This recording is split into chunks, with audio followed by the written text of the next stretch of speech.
Então, estamos no horário, vamos iniciar nossa atividade. Então, a ideia que eu pensei algumas semanas atrás, conversei com a Doriane, então, seria de poder trocar algumas informações em relação ao assoalho pélvico, que, como a gente estava conversando antes do início da live, é uma área que me é muito cara, que eu gosto muito, não é? E é uma área que eu vejo que há uma dificuldade muito grande, e nisso eu tenho que dar um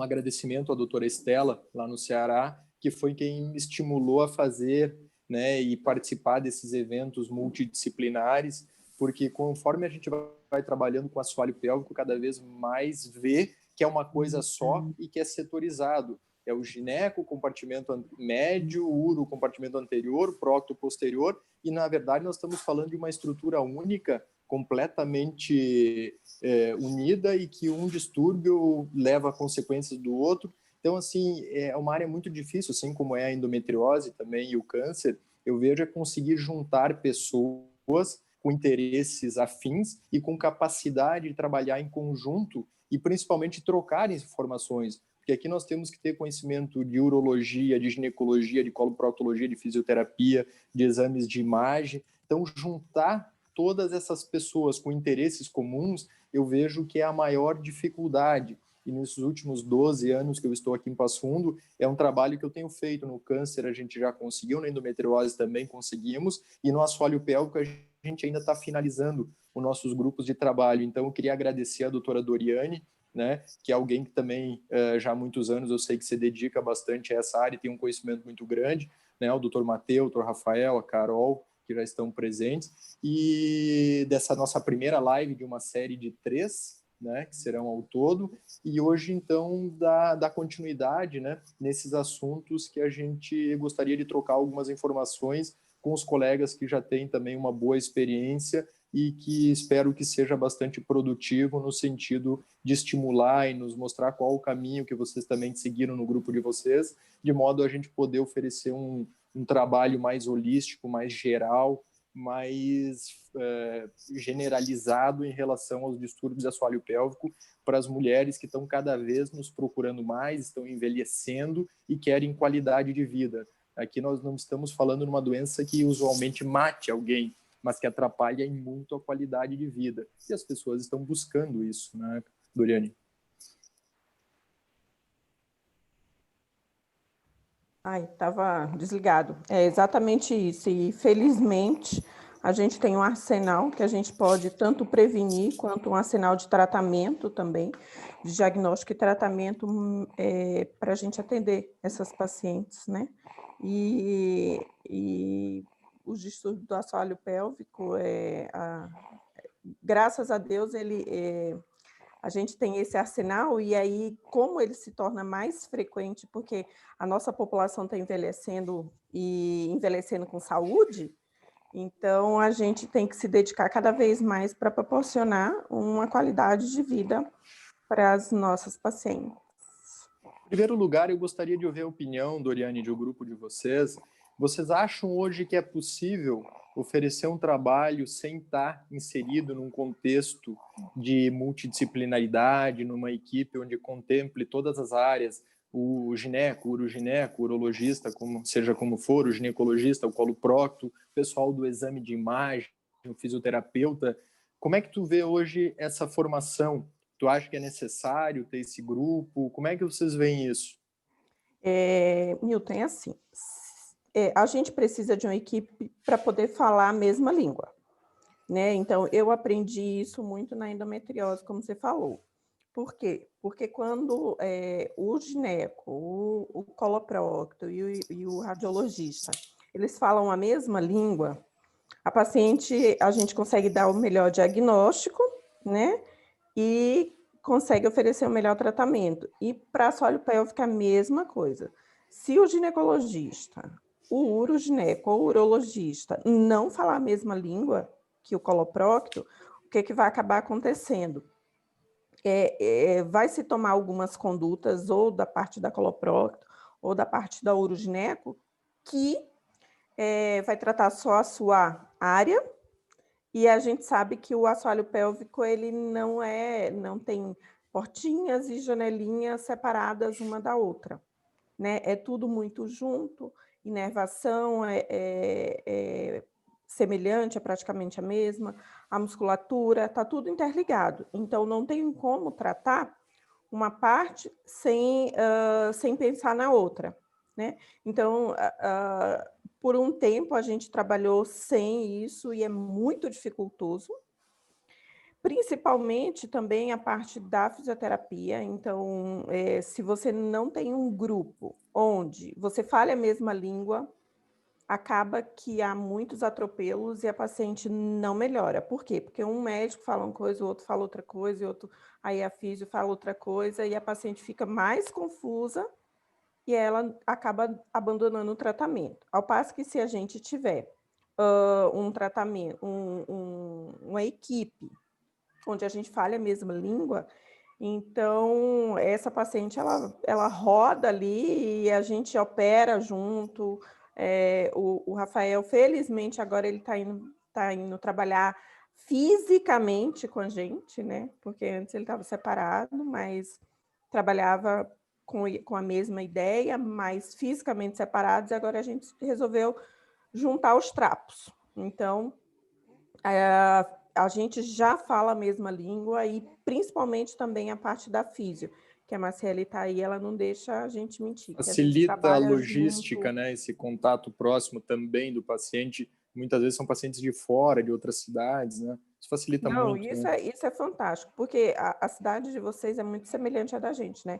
É uma cidade menor, mas que atende um público ao redor muito grande. Aqui é a mesma coisa. Então, isso tudo acaba facilitando muito a vida da paciente.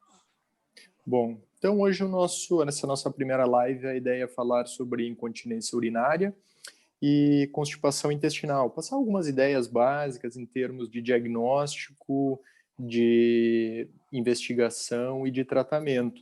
Então, para começar, aí eu acho que o Rafael podia nos apresentar algo relacionado que é a área mais específica dele e foge um pouquinho do nosso dia a dia, embora a gente sempre contemple nas nossas avaliações, não é? A gente sempre checa com o paciente que tem algum distúrbio de assoalho pélvico, sempre faz parte da nossa semiologia, também avaliar a questão urinária. Mas o que o Dr. Rafael, então, teria para nos falar na questão da incontinência fecal em termos de distúrbios do assoalho pélvico? Bom, boa noite. Eu acho que ficou bem enfatizado aí, tanto por você quanto pela doutora Doriane, a questão da importância da multidisciplinaridade.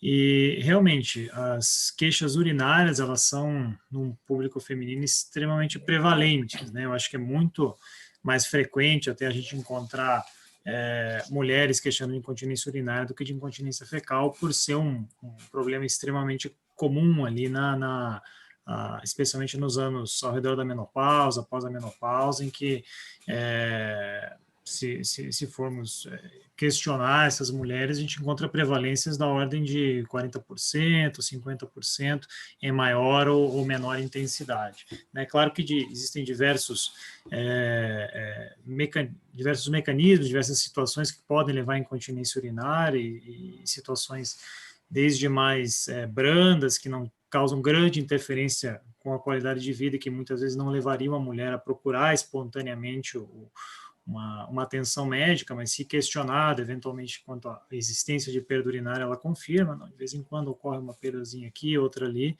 isso não é algo que me traz um transtorno tão grande para o dia a dia, mas se você me perguntou, realmente acontece. E, por outro lado, tem aquelas pacientes que realmente isso se torna um problema constante no dia a dia delas, né, que existem Quando é perdas que a urinárias. incontinência urinária, nós temos pessoas assistindo, pessoas de nível médico, né, de formação das áreas médicas, mas talvez tenha Uhum. pessoas leigas que vão nos assistir.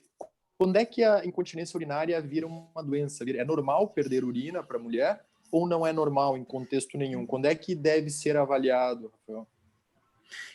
Na verdade, a perda de urina em si, a perda involuntária de urina, ela não é considerada normal em nenhuma circunstância, né?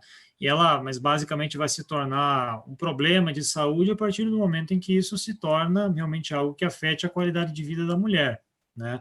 Como é um problema extremamente prevalente, talvez em menores intensidades ou episódios extremamente esporádicos, não tragam um prejuízo tão grande para o dia a dia da mulher a ponto de ela considerar até mesmo procurar ajuda por conta disso, né? Mas qualquer perda de urina, ela não é considerada normal e deve, pelo menos, levar a mulher a procurar atenção, nem que seja de maneira preventiva, para que isso, para evitar que isso venha um dia a se tornar um problema mais importante no dia a dia dela, né?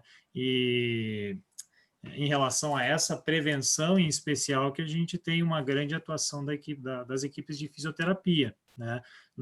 Isso deve, claro, partir da nossa orientação como médico, eventualmente nós como ginecologistas, principalmente atendemos pacientes de maneira muito preventiva, em consultas muitas vezes rotineiras, e é muito importante que sintomas relacionados ao assoalho pélvico, entre eles a incontinência urinária, sejam indagados, questionados, né, e se presentes, mas muitas vezes ainda sem grande prejuízo para a qualidade de vida da mulher, que isso seja muitas vezes orientado, medidas que ela pode tomar, eventualmente, para tentar prevenir que esse problema se agrave. Em relação às causas, Rafael, quais seriam as causas mais comuns de incontinência urinária, exceto o próprio fato de ser mulher, né? Claro, sim, que a maioria dos casos é feminino, né?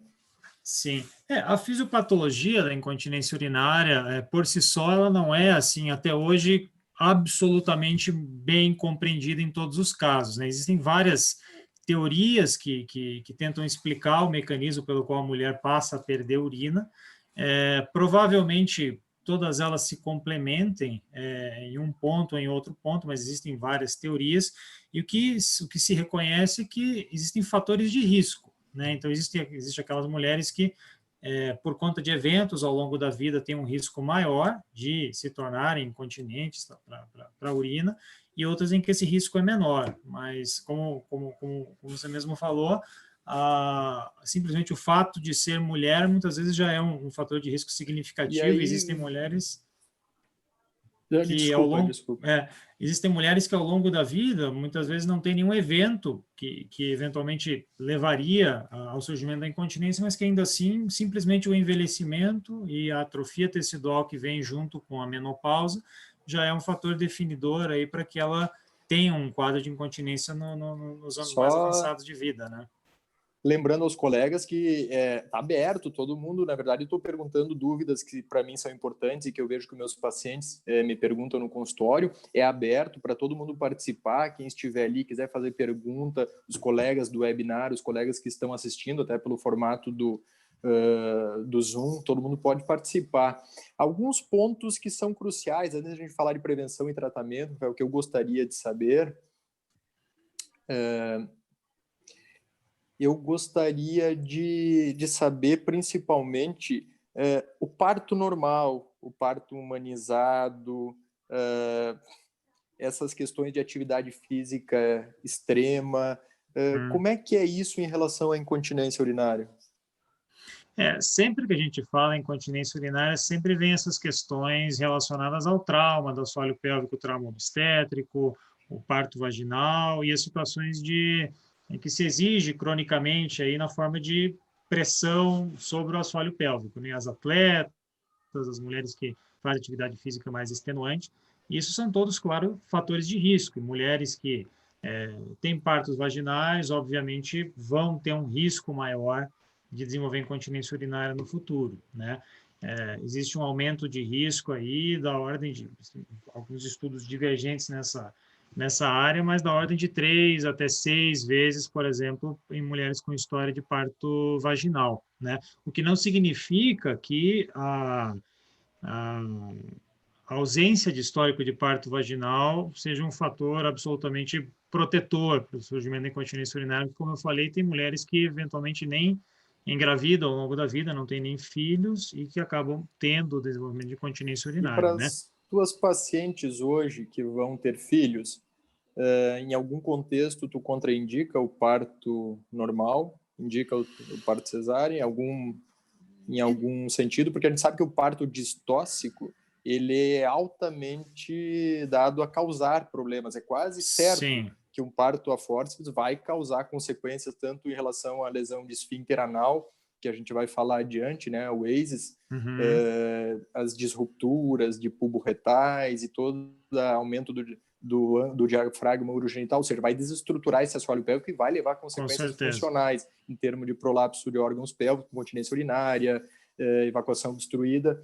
Em algum contexto, porque eu vejo hoje parece que é bonito, é cult, né? Eu tenho uma dificuldade muito grande com os colegas da ginecologia, né? Parto normal, parto em casa, parto isso, parto aquilo, e depois a gente vê as consequências, né? E eu vejo que alguns colegas da ginecologia parece que não, eu não sei se não estão atentos a que as mulheres estão vivendo mais, as mulheres estão fumando, estão acima do peso, fazem pouca atividade física, e elas ainda estão tem esses constipadas partos também. E elas estão constipadas desde a adolescência, e elas fazem esforço evacuatório desde a adolescência.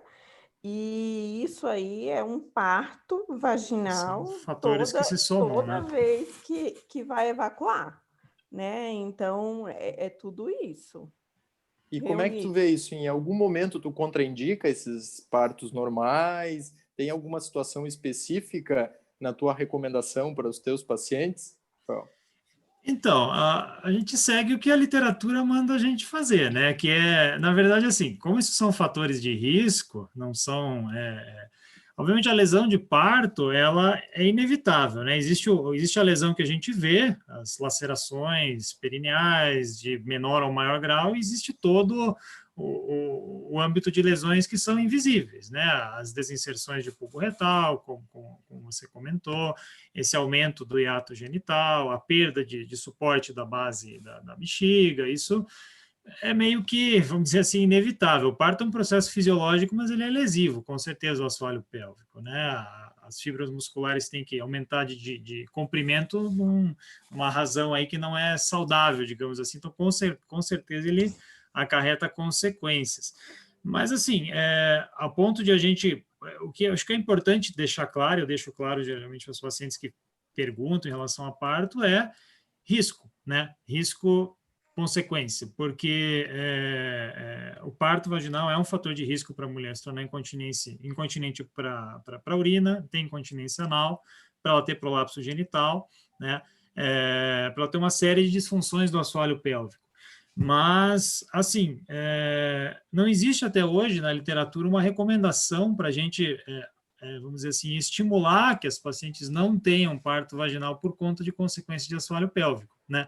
Então, até eticamente, digamos assim, é muito delicado a gente fazer essa indicação, né? Que a gente pode fazer uma decisão informada, né? Então, passar para a mulher esses pontos, né, de risco para que ela tome uma decisão, vamos dizer assim, com a melhor informação que ela tem à disposição, né?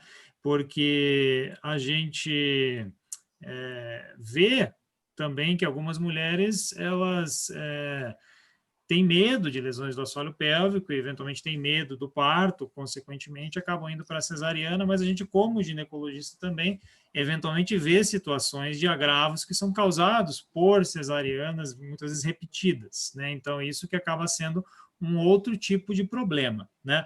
E geralmente esses problemas eles são problemas que são potencialmente mais graves no ponto de vista de risco à saúde da mulher imediatamente, né? Diferente do distúrbio do assoalho pélvico. Tá saindo a francesa aí, né, Doriane? Não, detalhe. Você sabe que ele é meu obstetra, né? E o jeito dele elegante de perguntar qual realmente o parto que eu queria fazer, né? Ele é muito elegante, né? E tu, Doriane, com os teus pacientes, o que tu sugere? Parto normal ou parto cesárea? Olha, eu aprendi com o Rafael ser elegante, né? Então, assim, em relação ao parto vaginal, quando a paciente ela me procura, o que eu falo? Normalmente, ela me procura perguntando se hemorroida é fator de contraindicação do parto vaginal. Falo que não, de jeito nenhum. Então, pronto, ela já vai embora super satisfeita. Ela não me pergunta nada de incontinência. E tu não vai além daí, deixa quieto. Eu não. Mas se ela pergunta em relação à hemorroida, eu, por exemplo, já falo, ó, você pode ter certeza que a hemorroida vai piorar bastante com o parto, né? Mas Então, não é fator de contraindicação de não, parto com vaginal, certeza não. Aí, com essa né? informação, ela Agora, vai tomar uma decisão, né? aí, se aí me pergunta o que eu sugiro, o que quando que eu contraindico, né? Pacientes que tiveram fístula anal, pacientes já operadas de fístula anal, pacientes com lesão por parto anterior ou por algum trauma. Mas em Tá? alguma situação tu faz ultrassom endorretal nessas pacientes antes do parto normal ou após o primeiro parto, que aí a lesão em 30% nós vamos ter lesão oculta de esfíncter anal, por exemplo, né? Antes, normalmente, eu não faço, porque a paciente raramente chega para mim. E se chega, ela só está com queixa de hemorroida, né? Então, e se ela chega também já grávida, então não tem indicação de fazer. Mas quando a paciente ela tem a lesão ou ela tem o parto vaginal e eventualmente ela chega com queixas, aí eu tenho que fazer. Aí sim eu faço. Muitas pacientes chegam com queixa muito exuberante de incontinência e eu já peguei lesões muito pequenas. E pacientes com poucas queixas, com lesões grandes, tá? Então, a queixa ela não está correspondente ao tamanho da lesão, mas é importante você avaliar sim. Por quê? Porque você tem que definir o melhor tratamento da paciente. Então, o que eu explico? Olha, se tua lesão for muito grande, a gente tem que corrigir antes de um segundo parto.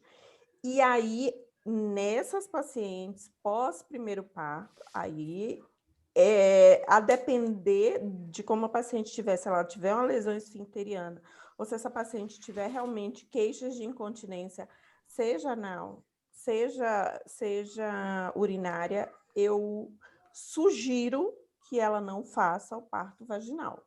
Eu sugiro, né? E aí, mas aí eu digo, a escolha é sua e do seu obstetra, mas eu sugiro não fazer. Pessoal, eu só queria avisar que eu fiz uma confusão. Hoje era para a gente falar de incontinência fecal e constipação. Eu acabei invertendo um pouquinho incontinência urinária e vamos manter a constipação e depois na outra live a gente inverte. Então é ver que o pessoal e o bom de ver que o Rafael está pronto e habilitado para falar de qualquer coisa, né? De pronto. Mas a verdade eu gostaria de saber... Eu só quero fazer um parênteses.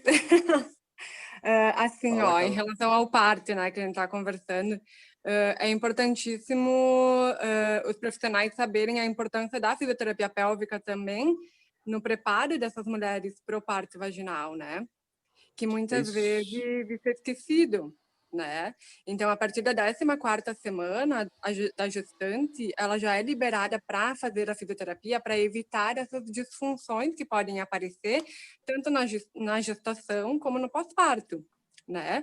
E a gente tem técnicas hoje na fisioterapia que já é comprovado cientificamente que diminui o grau de laceração, né, que são as massagens perineais, os exercícios de assoalho pélvico, a consciência no movimento expulsivo, para ela fazer o movimento correto, associando com a respiração. Então, isso ajuda muito essas mulheres a ter uma preservação maior do assoalho pélvico. Claro que a gente não tem como garantir 100%, né, de um períneo íntegro, enfim, mas eu acredito que sim, é muito importante, né, para a gente prevenir essas disfunções. Eu vejo muito isso no consultório, que as mulheres elas não têm consciência, né, perineal, então elas vão para o parto. Quem não faz o preparo vai para o parto sem saber para onde vai direcionar a força, e ela vai fazer força para fazer cocô. E a gente sabe hoje que a força, ela não é força para fazer cocô. Então, quando a gente direciona a força de maneira correta, ensinando qual é o momento que ela vai fazer a força, a gente tem como preservar melhor esse assoalho pélvico, né? Prevenindo grandes lacerações ou, enfim, grandes disfunções, né?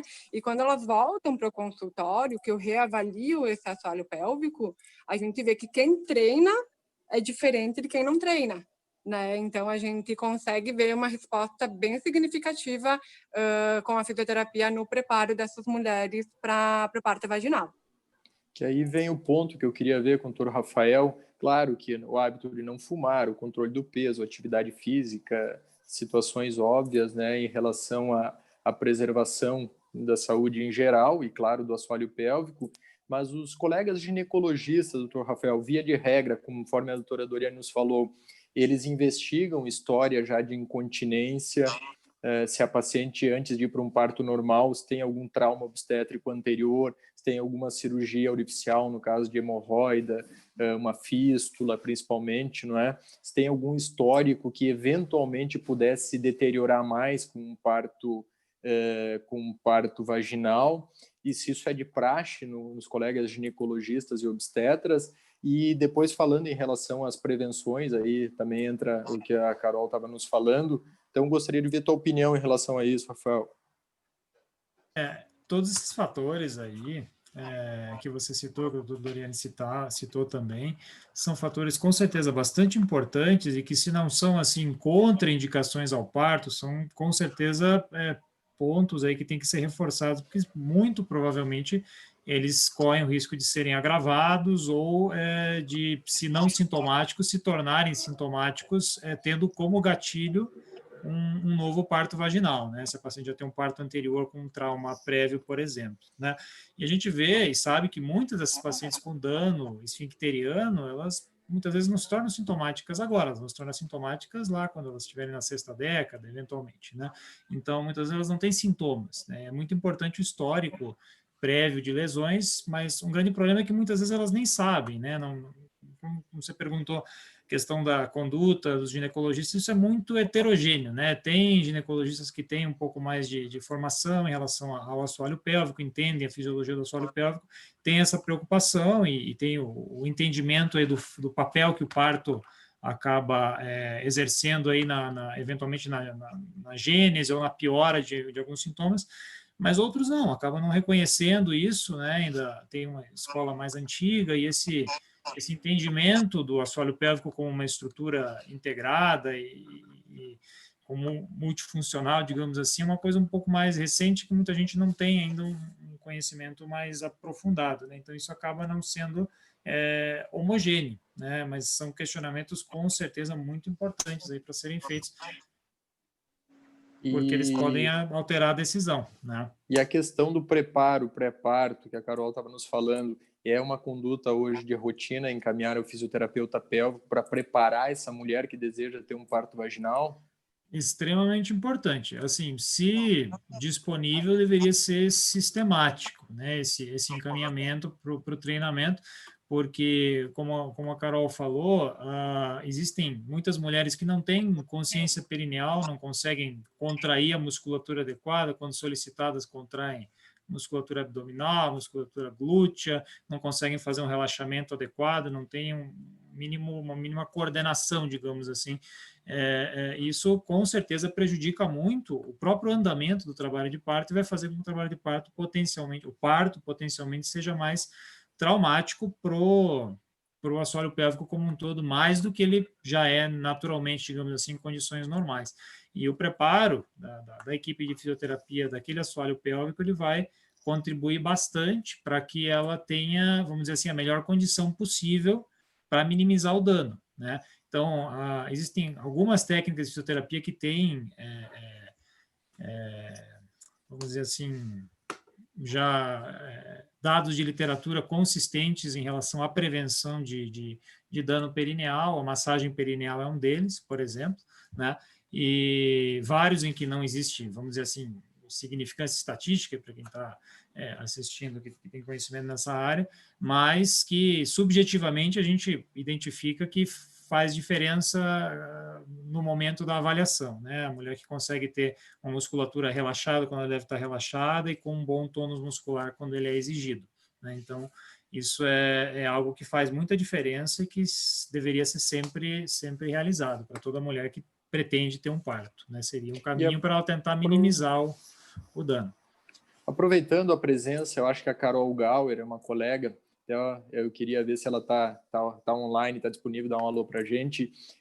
Foi minha colega de colégio, ela é preparadora física, então ela atende um público feminino bastante grande, E em relação à atividade física, também na incontinência urinária, nós teremos outras repercussões em relação principalmente ao prolapso de órgãos pélvicos na nossa próxima live, mas em relação à incontinência urinária, hoje as mulheres estão fazendo força pesado, exercícios físicos agressivos. Como é que é visto isso no meio da uroginecologia? E também gostaria de ouvir aí da Carol Artuzzi, nossa fisioterapeuta, também se existe alguma preparação antes de fazer esse tipo de atividade física mais pesada. Não sei se a Carol Gauer está por aí. Dá um alô, Carol?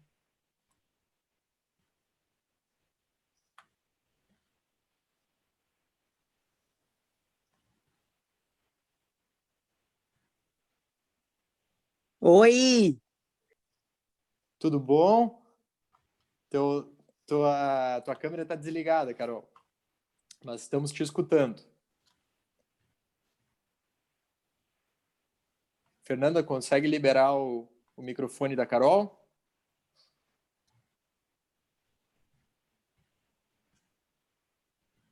Bom, vamos ver se a Carol consegue entrar na sequência. O que tu não poderia nos falar a respeito disso, Rafael? Então, bom, perda urinária na atividade física é muito comum, tá? Aparecer paciente no consultório, principalmente em atividades de grandes esforços, por exemplo, hoje em dia está muito na moda o Kangoo Jump, né? Então, a gente recebe muitas pacientes jovens, né? Tem histórico de gravidez, parto, que a gente estava falando anteriormente, mas que perdem urina na atividade física, né? E com a fisioterapia, a gente tem, claro, é avaliado individualmente, né, cada paciente, para ver qual é a consciência perineal, a força, a resistência, os reflexos, né, de cada paciente. E a gente tem recursos muito interessantes para esses pacientes e a gente tem um resultado muito bacana, né? Que a gente treina a questão da eletroestimulação para quando o paciente não tem consciência perineal, para ela aprender a fazer o movimento, né? A gente trabalha o biofeedback. A gente trabalha com o biofeedback. Pode continuar? Sim. Tá. A gente trabalha com o biofeedback principalmente nesses reflexos, né, de pré-contração antes do aumento de pressão abdominal. Então, a gente simula a situação da perda da paciente, né, ensinando essa contração de assoalho pélvico antes do aumento de pressão abdominal. A gente trabalha também com a questão de pesos vaginais, trabalho manual. Então, a gente tem vários recursos, né, com a fisioterapia para tratar esse público, né, que é um público jovem, normalmente, e bem comum mesmo aparecer no consultório, né? Principalmente crossfit, Kangoo Jump, o Jump, que a mulherada tá pegando pesado mesmo na atividade física, né? Se a Carol tiver aí, a Carol Gauer, ela pode nos falar também, porque é algo que a gente tem visto muito no consultório. E o Rafael, em relação a isso, Rafael, alguma restrição, alguma recomendação em relação à atividade física? Na verdade, esse público de mulheres bem jovens, ainda que não chegaram nem ainda a ter filhos e que eventualmente têm queixas de incontinência urinária dentro desse público, com certeza o das atletas ou de mulheres que praticam atividade com alto impacto, como é o caso de CrossFit, então é entre as que a gente eventualmente vê com episódios de perda urinária, né? Provavelmente aí seriam situações em que o impacto ou a sobrecarga que existe sobre o assoalho pélvico durante essas atividades, ele é capaz de suplantar o próprio mecanismo da continência, ainda que íntegro, né? E claro, existe uma heterogeneidade aí entre as mulheres sobre o quanto de esforço, vamos dizer assim, que esse mecanismo é capaz de suportar, e nisso, claro, a abordagem fisioterapêutica com certeza pode trazer um bom ganho para aquelas mulheres que não têm realmente tanta capacidade de contração perineal, ou tem uma lentificação em recrutar o assoalho pélvico quando exigido, né? E elas aprenderem a fazer aquele mecanismo de pré-contração, ou contrair o assoalho pélvico imediatamente antes de realizar um esforço. E para essa população em específico, o que alguns serviços utilizam é o uso durante a prática da atividade física de um pessário, que é um dispositivo introduzido dentro do canal vaginal que vai comprimir ali o colo vesical, a transição da bexiga com a uretra, para que, através dessa compressão mecânica mesmo, a resistência à perda de urina, ela aumente e ela consiga fazer essa atividade sem episódios de perda, né? Se simplesmente a fisioterapia... Para pacientes que buscam mulheres que procuram alto desempenho em termos de atividade física, isso é comum, o uso do pessário, avaliação fisioterápica, esse treinamento?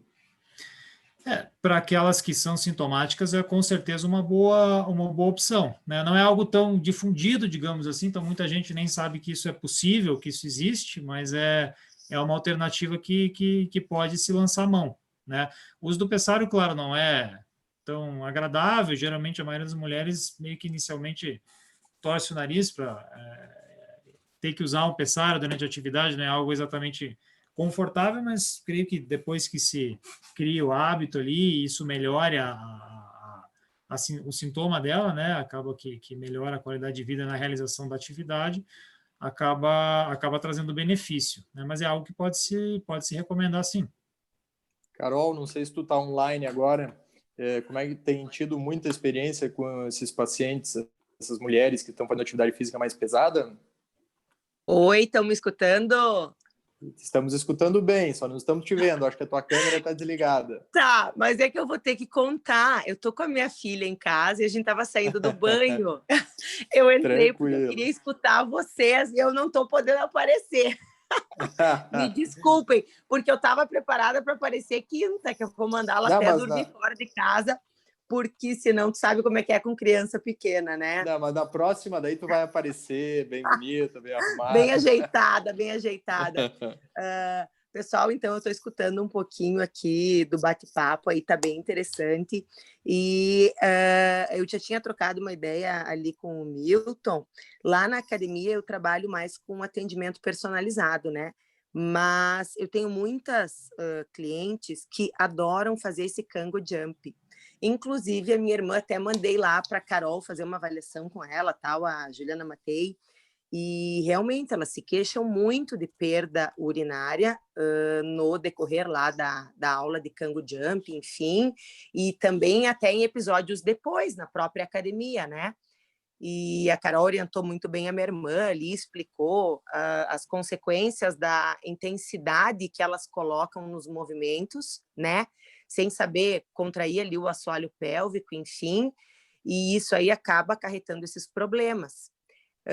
O que eu percebo lá no meu trabalho é que elas estão muito preocupadas em performance estética, principalmente a faixa etária que eu trabalho mais ou menos até uns 50 anos, eu não tenho muitas alunas com mais de 50, só que essa conversa minha com o Milton e esse convite também está me abrindo os olhos para o futuro dessas mulheres, né? Eu preciso me preocupar mais com isso.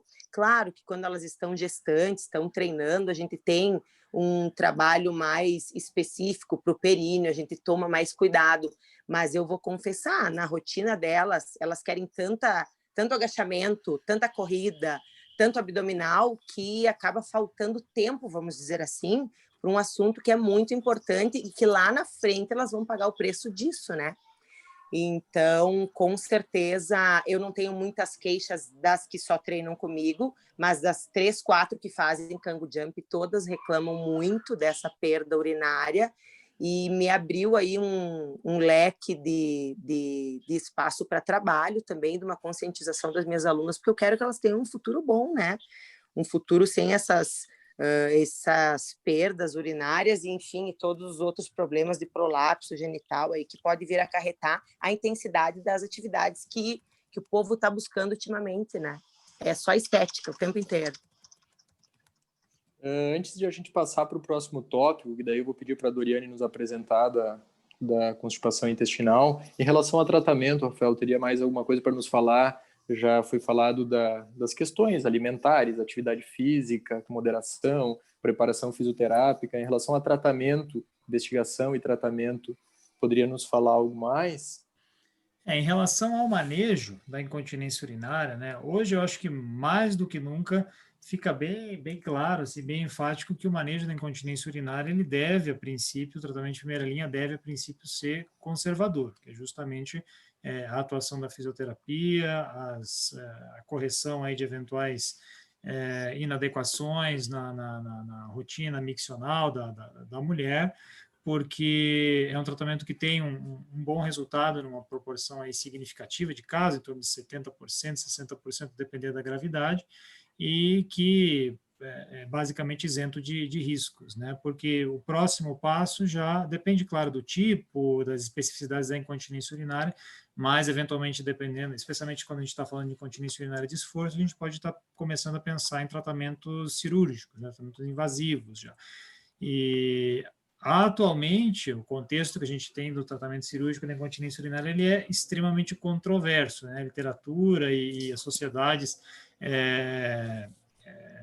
que versam aí sobre a urginecologia e o tratamento da incontinência urinária, elas estão basicamente aí bem fervorosas em relação ao que vai ser desse tratamento no futuro, né? A gente tem os últimos aí 25 anos, mais ou menos, em que basicamente reina um tratamento cirúrgico que é o sling sintético de uretra média, né? Que é o implante da famosa faixinha de tela lá debaixo da uretra, que é um tratamento extremamente eficaz, muito bem tolerado, mas que ele, infelizmente, está bastante sob escrutínio mundial, digamos assim, né? Ele está sob júdice aí, se é uma coisa que a gente vai poder continuar fazendo ou não, né? Porque tem alguns, por conta da especificidade desse tratamento e o uso de um implante numa região que é altamente sensível, digamos assim, também principalmente por conta de um abuso desse procedimento por profissionais não completamente habilitados a fazer,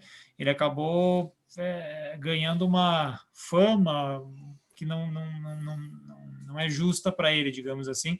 E em vários países, incluindo a Inglaterra, por muitos meses aí ele ficou completamente suspenso, ficou proibido de se realizar o sling de uretra média por conta de eventual relação risco-benefício, de complicações de difícil tratamento, né? Então, hoje, como a gente está hoje, possivelmente as sociedades têm brigado bastante para que esse seja um tratamento que ainda esteja disponível para a gente no futuro, mas a judicialização disso trouxe bastante problema e a gente talvez tenha que voltar a fazer cirurgias que eram mais realizadas há 30, 40 anos atrás, por serem mais mórbidas, mas que têm vamos dizer assim, um entendimento aí dentro da seara médico-legal como sendo de menor risco, né? Então, hoje, principalmente mais do que nunca, a gente tem uma tendência a enfatizar e tentar usar e abusar o tratamento conservador, né?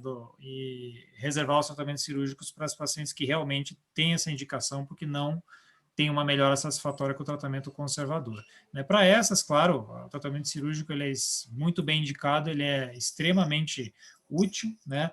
Muito eficaz e, se bem realizado, tem perfil de risco-benefício muito bom, né? Riscos reduzidos aí com resultado muito bom. Mas hoje, mais do que nunca, a gente tem que enfatizar e valorizar aí o trabalho das equipes de fisioterapia, porque elas têm feito a diferença em muitos desses casos aí que conseguem melhorar sem uma intervenção cirúrgica, né? Doutora Doriane, vamos dar um passinho adiante, então, para ir para a parte final da nossa live, a questão da constipação intestinal. Eu queria, antes de qualquer coisa, eu queria chamar a atenção o seguinte, que o parto vaginal, o Rafael, ele não vai me deixar mentir, ele é fisiológico, né? Então, ele é melhor para o bebê, ele tem uma recuperação mais rápida para a mãe, né? E assim, ele não é vilão, tá? De nada. Realmente aumenta a incidência de distúrbios do assoalho pélvico, mas antes de qualquer coisa, o que eu acho que é importante falar é o médico que está assistindo ao parto vaginal, tá? Então, assim, o médico habilitado a fazer a assistência ao parto vaginal faz com que o parto vaginal ele se torne bem menos traumático e, se eventualmente tiver uma laceração, que rapidamente o ginecologista ele esteja apto a resolver isso. Hoje em dia a gente vê, o Rafael não me deixa mentir, que existem até plataformas de tratamento para esse tipo de lesão. durante o treinamento do obstetra. Então, o mais importante, quando você vai fazer a escolha pelo parto vaginal, ou, enfim, é você ter um médico que te assista de uma boa forma, porque ele vai evitar a lesão e, se tiver, ele está apto a corrigir. E o momento mais ideal para corrigir, o que é mais efetivo, é na hora do parto vaginal. Então, não é contraindicação, é um parto mais fisiológico, tudo, mas você precisa ter um bom obstetra. E aí, agora a gente vai falar de constipação, né? O que você quer que eu fale de constipação? Isso. Quero que Milton, eu tentei. Oi, doutor Milton, Matheus. não, eu só, antes de passar, eu só queria complementar rapidamente aí sobre a radiologia, a imagem, né? No compartimento anterior, exatamente esse desenvolvimento da ressonância, né? Ele acabou nos ajudando a entender melhor a parte da anatomia ali, especialmente que envolve a uretra, né? Os ligamentos, né?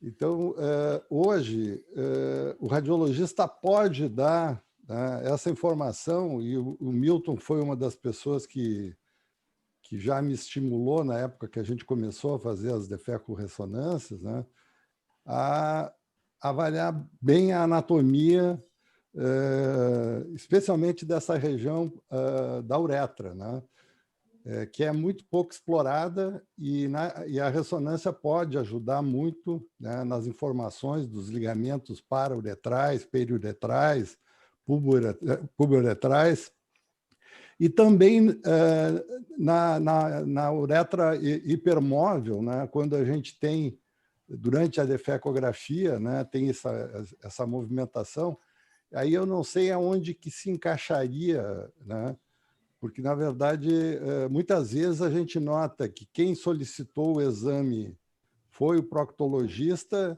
a paciente tem um problema mais de compartimento anterior, né?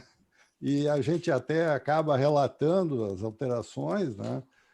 E o colega, muitas vezes, não tem, assim, né? Não existe essa integração que vocês estão fazendo aí tão brilhantemente. Só queria comentar isso aí.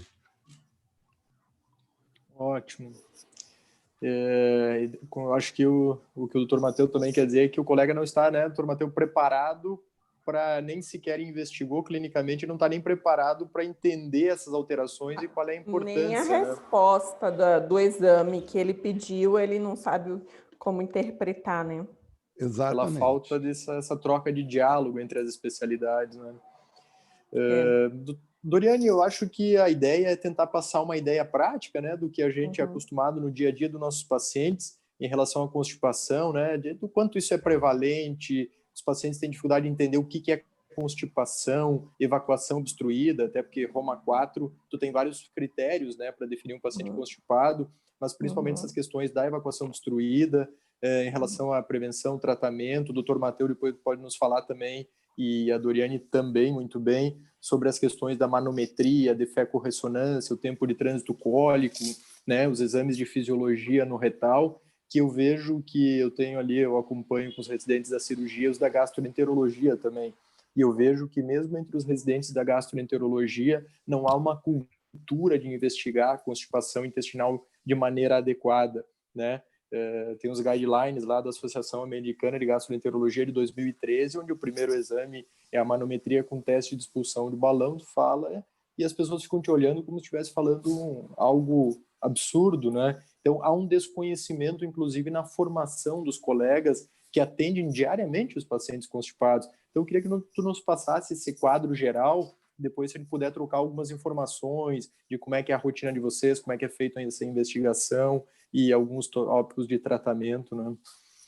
Então, assim, a constipação é a dificuldade na eliminação de flatos e fezes, e o que se preconiza é que o ideal é que você evacue até 3 vezes ao dia ou até a cada 3 dias, contanto que, quando você evacue, você consiga eliminar todo o conteúdo fecal. Então, você tem que ter aquela sensação de que você teve uma evacuação completa, que não pode ter dor, que não pode ter nenhum tipo de esforço. Então, você tem o desejo evacuatório, você senta, você faz a força, elimina o conteúdo e sai satisfeito. Essa é a boa evacuação, né? Então, o ideal é que sejam fezes macias, sem nenhum tipo de esforço.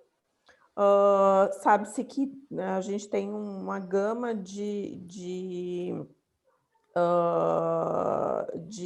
causas para constipação, vai desde da causa mais frequente, que é a má alimentação, a alimentação incorreta, até algumas doenças, tá? E também o uso de medicações, que hoje em dia o que eu vejo muito no consultório são os pacientes multimedicados, com tratamentos para ansiedade, pânico, enfim, medicação para insônia, e essas medicações, elas realmente acabam piorando a constipação. Então, você tem que tomar bastante cuidado, principalmente hoje em dia, com essa quantidade de medicação que as pacientes estão usando, bem como o erro alimentar. Sabe-se que 60% das pacientes com constipação, elas têm evacuação obstruída. O que é isso? O paciente tem o desejo evacuatório, ela senta para evacuar e ela não consegue evacuar completamente, que é aquela sensação de evacuação incompleta. Então, 60% é uma evacuação, uma constipação do tipo evacuação obstruída, tá? E isso está bastante relacionado realmente à alteração do assoalho pélvico. Então, a gente tem que fazer uma boa avaliação. Só um minuto, filho. Tem que fazer... não é fácil. Tem que fazer normal. fazer a avaliação em relação a isso. Estava discutindo paralelamente com a nossa fisioterapeuta e a gente tem que lembrar muito do anismos. O anismo é aquela descoordenação motora do assoalho pélvico. Matheus, vai para lá. Não, está trancado. Altas recomendações, mas a pessoa desfaz todas as recomendações. E aí, uma outra coisa também que é bem importante falar é que hoje em dia a gente não senta adequadamente para evacuar, a gente não tem tempo para evacuar. E aí, além de tudo, a gente não quer evacuar fora do nosso ambiente de casa. Então, tudo isso faz com que a gente, com que a nossa evacuação seja realmente, a nossa constipação seja de causa retal mesmo, que é a evacuação incompleta. Então, quando você fala que manometria, ela está indicada na avaliação, ela está indicada sim, porque a gente vai encontrar vários distúrbios do assoalho pélvico que vão fazer com que a paciente ela desencadeie a constipação. E a Carol também está aí, né? Tanto a Carol quanto a Marciele, que são as físio, as pacientes elas não têm consciência, elas não têm tempo, elas não sentam direito e querem evacuar plenamente. Isso tudo é muito complicado. O que a gente costuma fazer? Eu avalio, né, como eu falei, mais paciente jovem, são aquelas pacientes polimedicadas, então você tem que começar a conversar sobre medicação e também sobre a alimentação. Não costumo indicar muitas fibras de início, porque essas pacientes elas são muito estufadas, se você dá fibra, ela vai piorar e aí ela vai desacreditar. Então, eu tento regularizar o trânsito sem a utilização de grandes quantidades de fibra, mas você tem que tentar fazer com que essa paciente ela melhore muito a alimentação, tá? E em relação a exames, eu costumo pedir, se não tem sinais de alarme, pedir avaliação de anemia, de hipotireoidismo, de diabetes, e bem como oriento em relação à utilização de medicação, dessas medicações que pioram a constipação. E eu entro com um estimulante. Não costumo utilizar de início laxante, mas eu uso um estimulante, sim. Por quê? Porque essa paciente ela já melhora do seu trânsito intestinal. Costumo pedir manometria, sim. Peço para pacientes, desde pacientes mais jovens até pacientes mais velhas. Pacientes mais jovens, a gente costuma ver muito anismo, descoordenação do assoalho pélvico.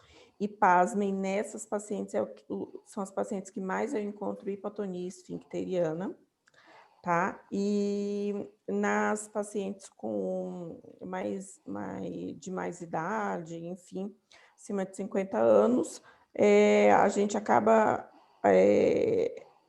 flagrando a hipotonia mais relacionada realmente a essa parte da menopausa.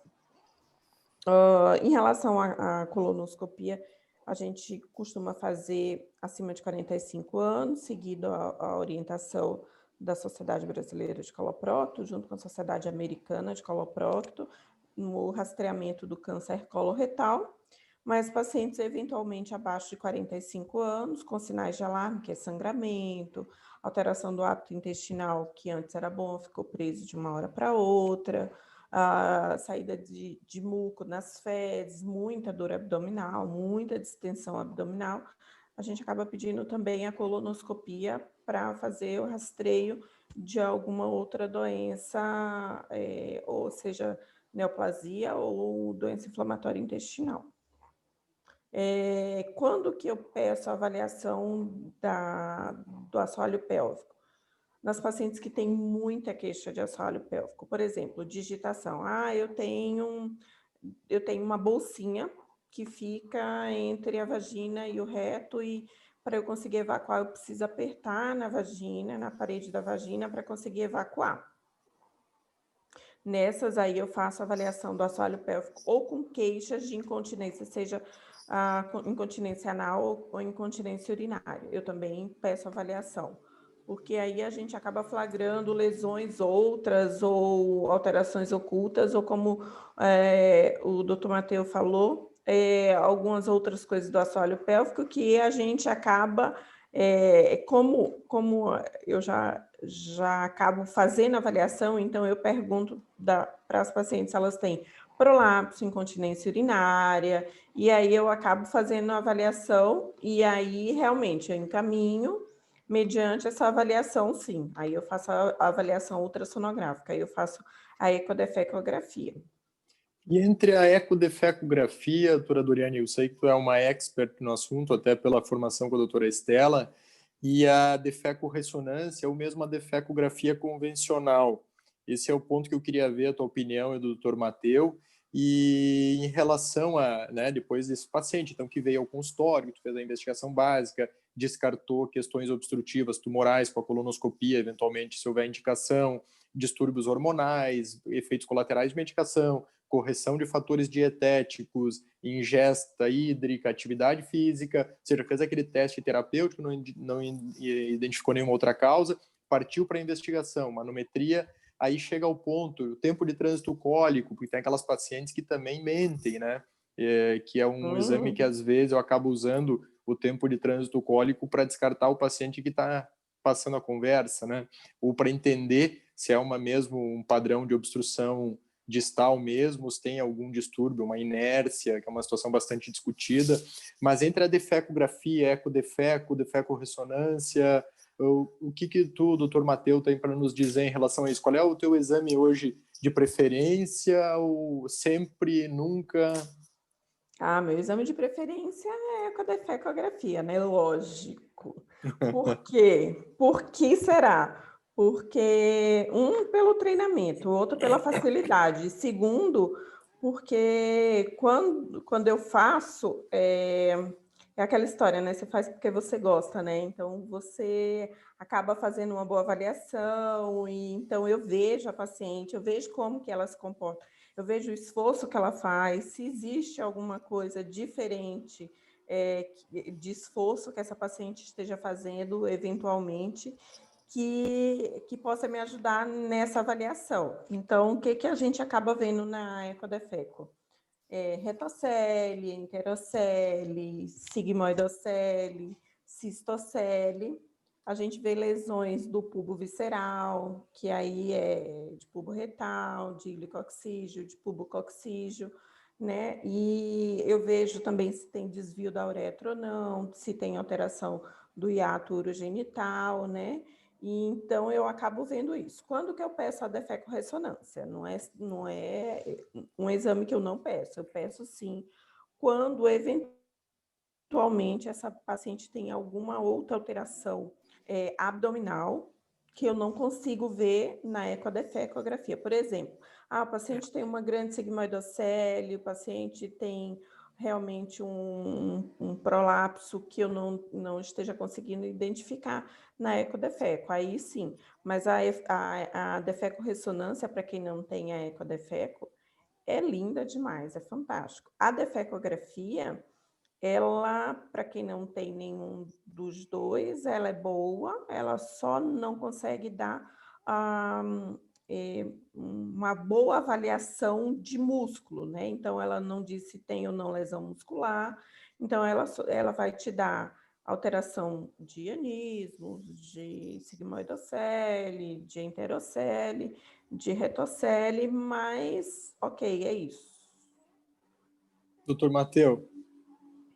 Não, eu acho que a doutora Doriane, o trabalho dela é brilhante e na verdade, eu acho que todo grande centro gostaria de ter uma doutora Doriane para fazer seus exames, porque isso aí, assim, a questão toda, assim, eu também é um exame que eu já acabei fazendo, eu sei da complexidade que é o exame, né? O grande problema que eu vejo é exatamente a gente ter um método que seja reprodutível, né? E que a gente consiga ter acesso, né, em todos os centros. O grande problema é que esse exame, né, da ecodefecografia é um exame que poucos dominam a técnica, né? Uhum. Mas, de qualquer maneira, assim, eu acredito que tem espaço, viu, Milton e Doriane, eu acho que tem espaço para os dois métodos, porque eu acho assim que a gente tem muito um jeito assim de qual é o melhor, né? Eu acho que em imagem, né, ou em diagnóstico, às vezes a gente pode somar até para ter mais um dado para corroborar aquela suspeição que a gente tinha, né, com um método. Então eu vejo os dois métodos assim se complementando, né? Eu sei que para paciente é um estorvo, né? Mas de qualquer maneira, né, eu acho que os dois métodos são bons, né? Um detalhe importante é essa questão anatômica, mais da parte superior do abdômen, que a ressonância nos dá, né, informação importante, né? Eventuais assim, comprometimentos fibróticos da pelve mais extensos também, né? Então, seria basicamente isso aí. Agora, eu ficaria com os dois métodos e cumprimento aí a doutora Doriane pelo trabalho, né, de esmero, né, que não é fácil fazer esse exame, realmente. Doutor Muito Matteo, bacana. aproveitando o que o doutor Matteo está aí, nós temos a oportunidade. Eu fazia ecodefecografia, eu abandonei porque eu não tenho o mesmo gosto e o mesmo treinamento que a Doriane, a ecodefeco, e eu participava como o médico assistente da paciente, como realizador do exame diagnóstico e do tratamento. E eu achava que eu assumia muita responsabilidade. Se eu cometesse um erro na avaliação inicial, dificilmente eu ia sair desse erro, né? Então eu queria ter com quem dividir isso, então ter alguém do exame de imagem, e aí o doutor Matteo, depois de uma luta grande ali com o Aldo, há muitos anos, a gente começou, depois o doutor Matteo assumiu a defeco-ressonância, isso me tirava uma certa responsabilidade e um eventual erro, né, um eventual equívoco meu poderia ser corrigido com o exame feito por outra pessoa. Então, para mim, isso veio muito bem, né? Até porque o exame é muito bem feito. Doutor Mateu, Passo Fundo hoje é um centro regional, assim como Cascavel, a gente acaba absorvendo um público muito grande no norte do estado, oeste catarinense. Levando-se em conta que a constipação, a evacuação obstruída, né, que não responde a medidas habituais, exigem essa investigação com exames de fisiologia no retal, seja a manometria, o teste de expulsão de balão, a defeco-ressonância, defecografia, ecodefeco ou o tempo de trânsito cólico.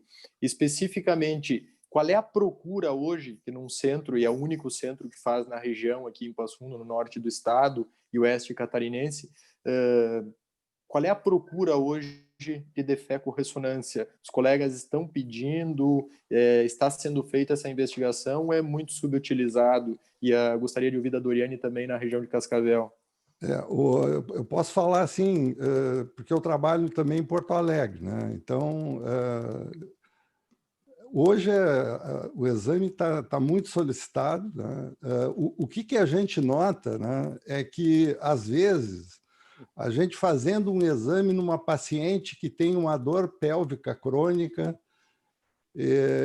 que é uma paciente constipada, enfim, tu olha já no exame em repouso, tu vê que ela já tem, né, alguma alteração ali de retocele, e tu acaba ligando para o colega, para o ginecologista, porque muitas vezes essas pacientes vão para o ginecologista, e o que a gente nota assim, é que ainda existe um desconhecimento muito grande, né, dos clínicos em relação, digamos assim, ao diagnóstico, né, do bloqueio evacuatório, dos sintomas, né? Eu me lembro que quando eu comecei a fazer a defeco-ressonância aqui em Porto Alegre, né, poucas pessoas sabiam, inclusive até as pessoas interessadas assim na área, não conheciam, né? Então, o que eu acho assim é que esse trabalho que vocês estão fazendo, Milton, e a Doriane, o Rafael, enfim,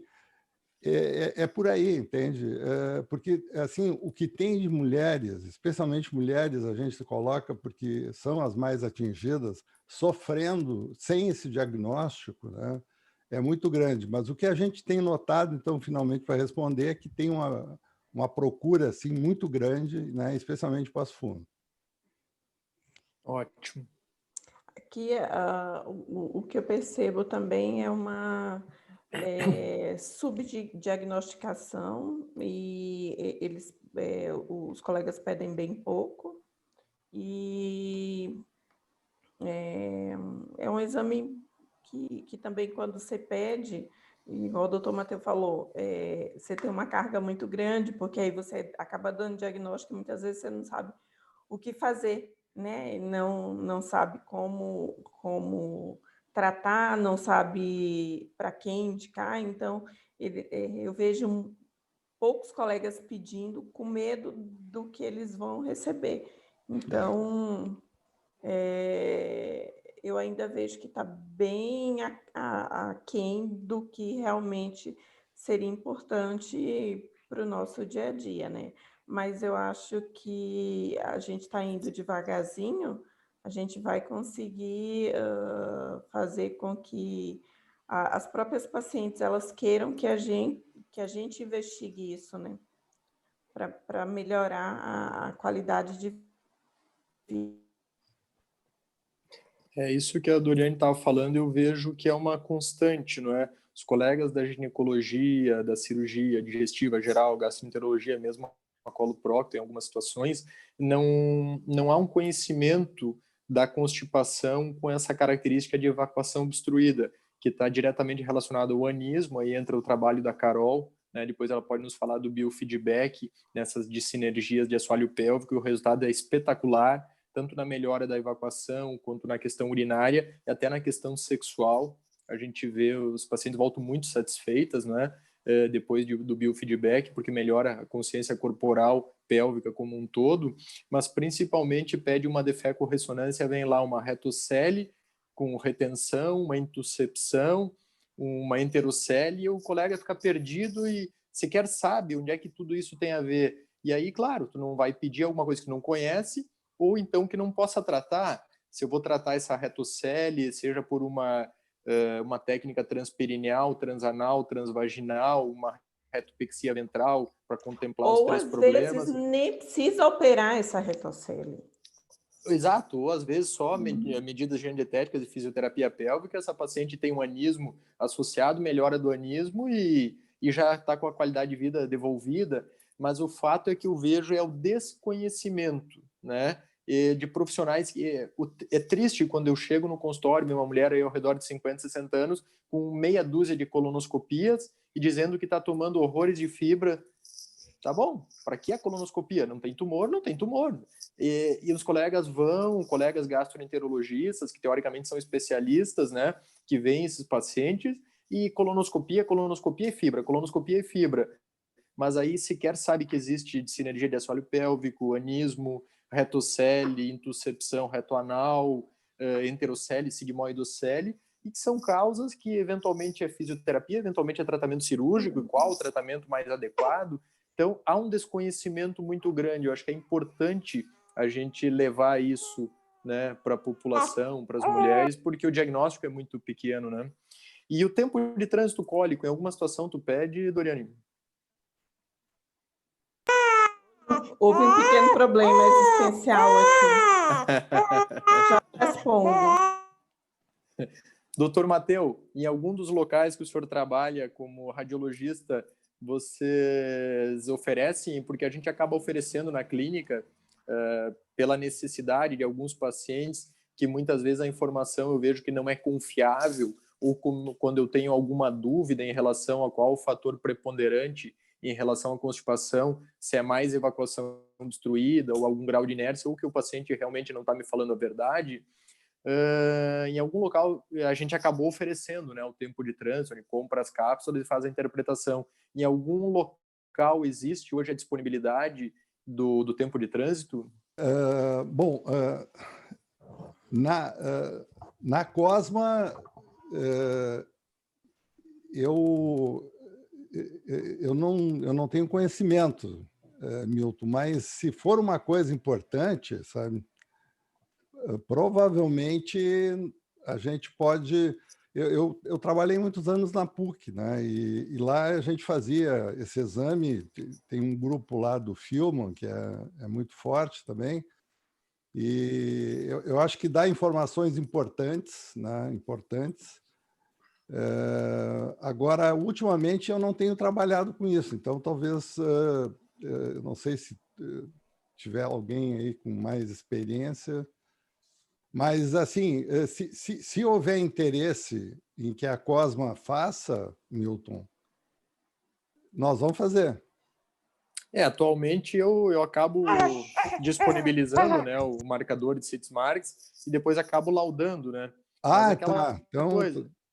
Hoje eu faço, mas por uma falta, né, de oferecimento, né? A gente acaba tendo que se adaptar, o que é uma coisa que para mim me torna um pouco chato de ter que atender o paciente, fazer o exame de imagem, ou seja, eu assumo muita responsabilidade em toda a sequência. Eu não gosto de atender o paciente, fazer o exame e fazer o tratamento cirúrgico, porque eu acho que eu assumo toda a sequência e aí eu não tenho contraponto, né? Por isso eu acho importante, às vezes, a gente poder dividir essa responsabilidade, né, na investigação também.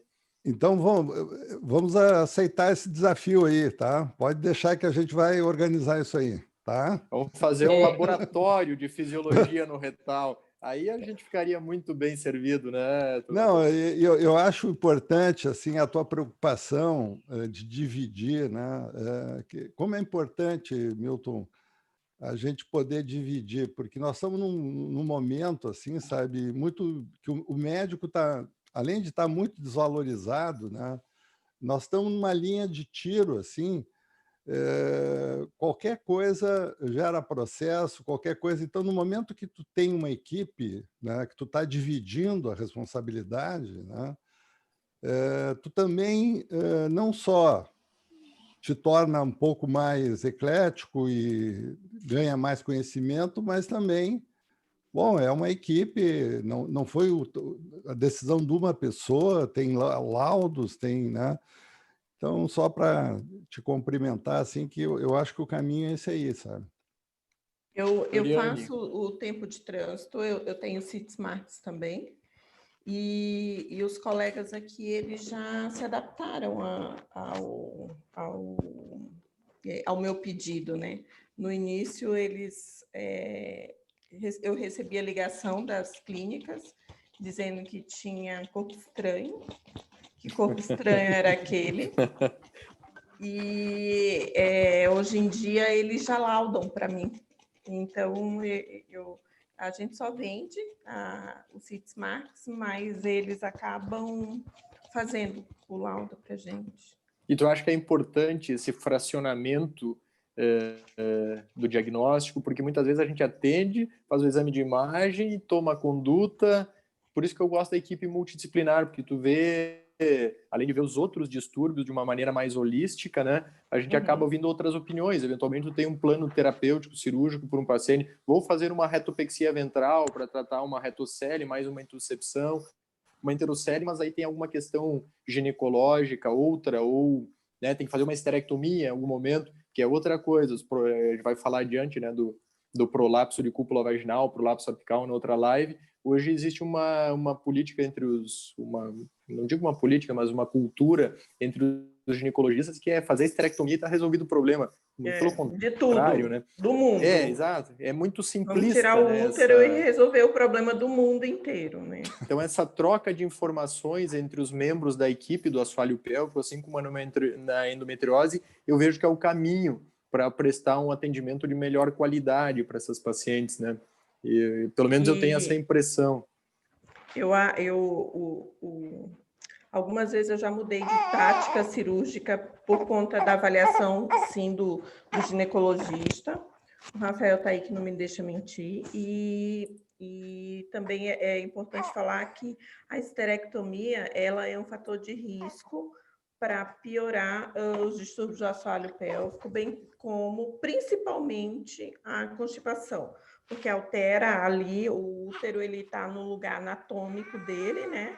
E quando você tira, não fica um espaço vago, alguma coisa acaba indo para o lugar. E muitas vezes é o intestino, e ele acaba alterando a sua conformação anatômica, e aí piora. Existem trabalhos que já demonstraram uma avaliação pós-esterectomia que esses pacientes acabam piorando a sua constipação ou aparecendo a constipação severa pós-esterectomia. E a Carol, tu que está aí, a gente falando aqui então da constipação, principalmente do componente da evacuação obstruída na constipação, tu que trabalha hoje no dia a dia fazendo biofeedback, poderia nos falar alguma coisinha sobre o feedback e como é que está a procura do biofeedback? Claro. Na constipação? Então, primeiramente, a gente não tem como falar em tratamento para constipação sem antes conversar sobre a terapia comportamental, né?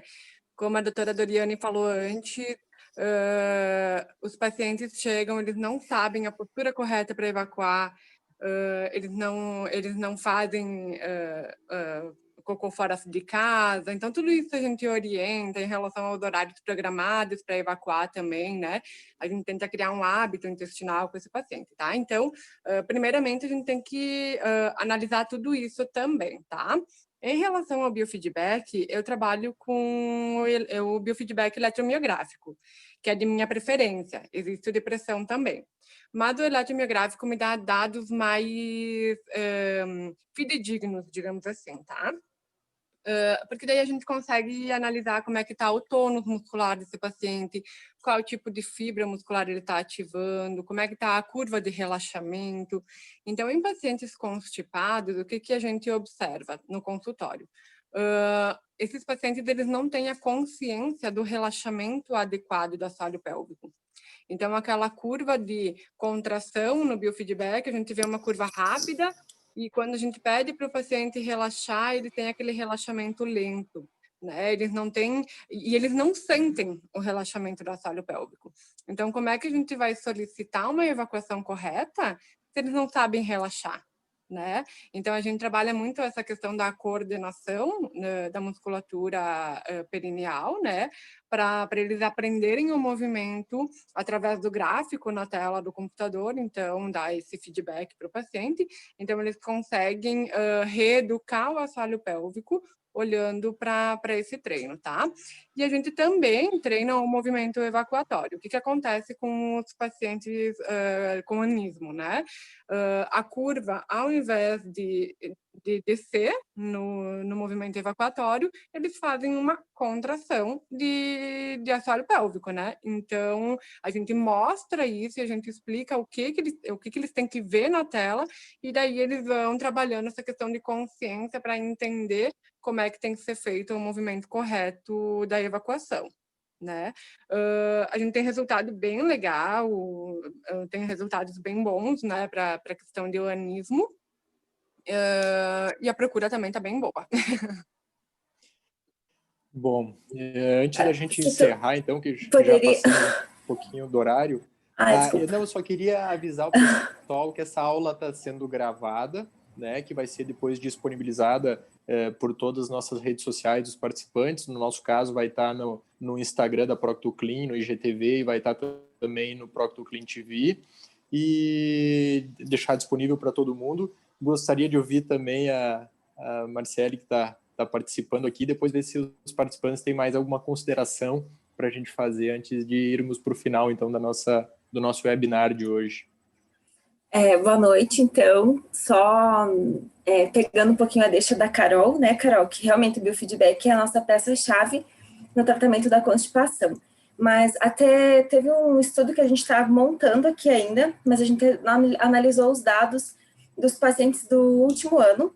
Então, a gente avaliou a manometria de 147 pacientes que vieram para a fisioterapia, e nesses pacientes, além do anismos, ficou muito nítido a hipotonia de contração e a hipotonia de repouso.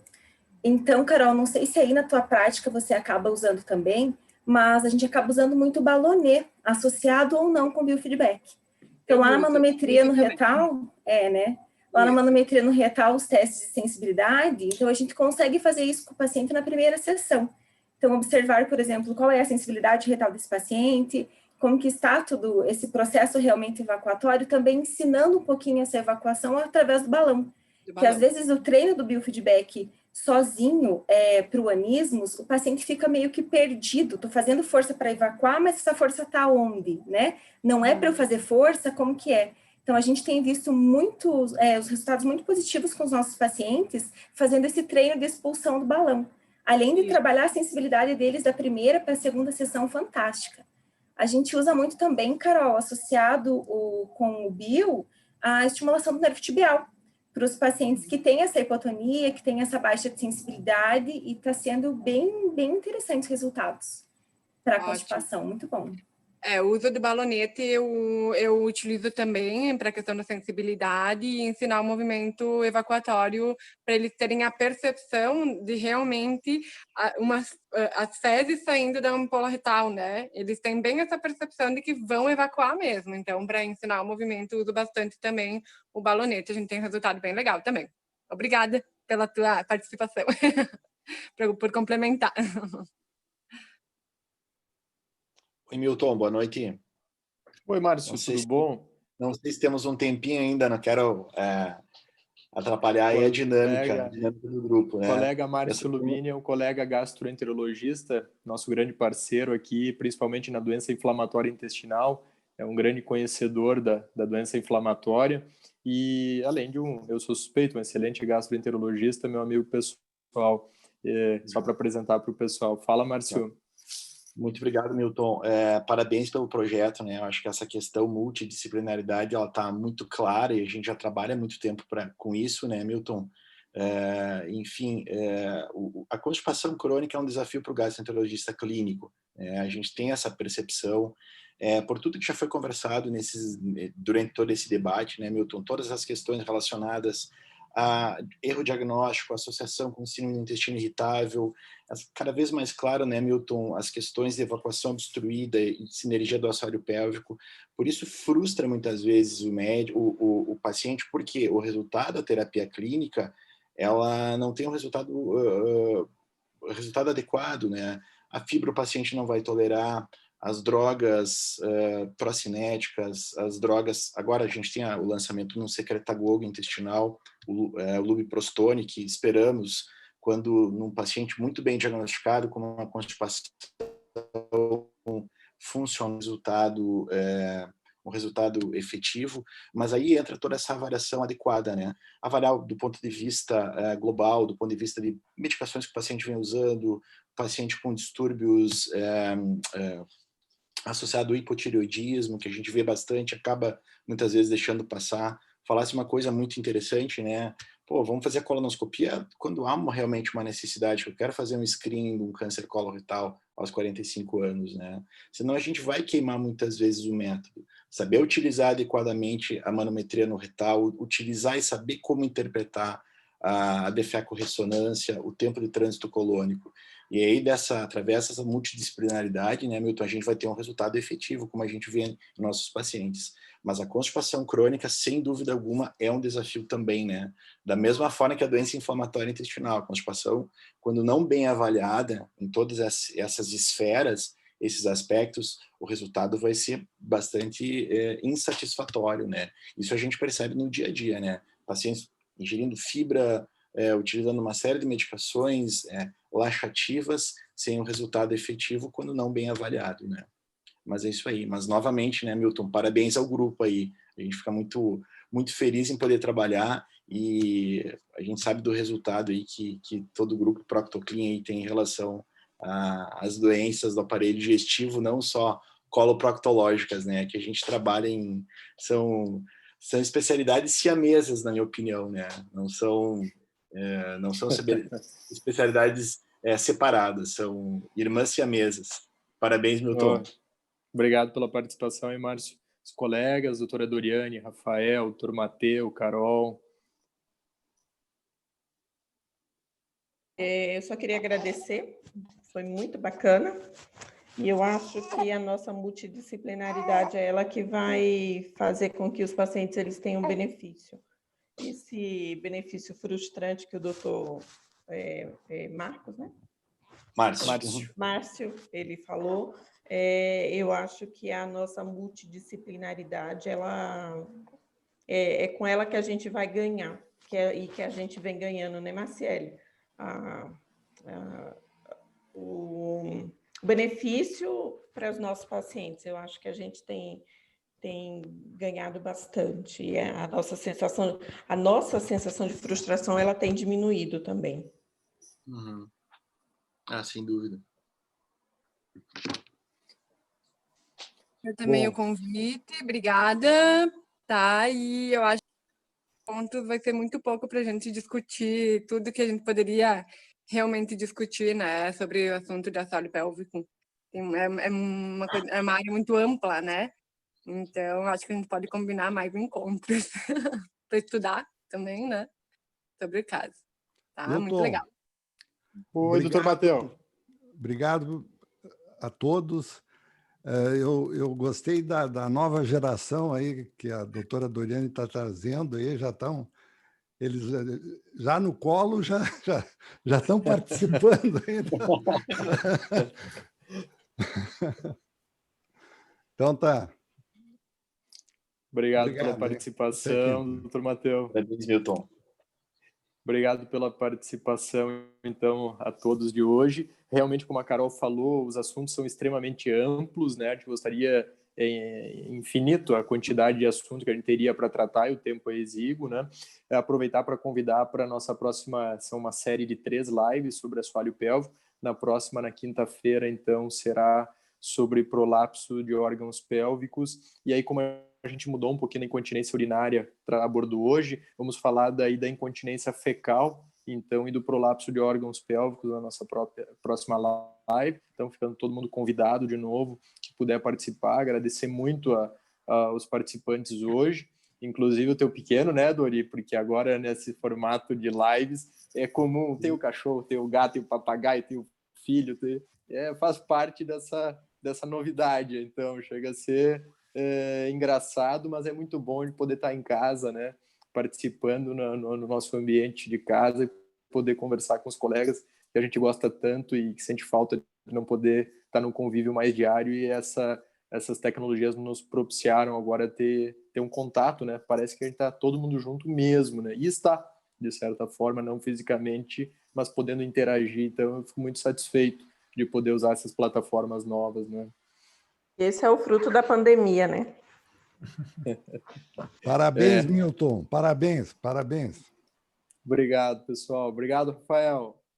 Muito obrigado, agradeço pela oportunidade aí. Certamente estaremos juntos em alguns dias para conversar novamente.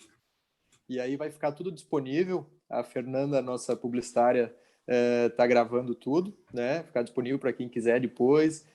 Eu acho que foram assuntos muito bem tratados e abordados hoje, e as próximas, imagino que serão melhores ainda. Vai estar disponível nas redes sociais, e quem quiser, depois é só entrar em contato que a gente disponibiliza também. Tá bom? Um abraço, pessoal. Até a próxima. Um abraço. Uma boa noite.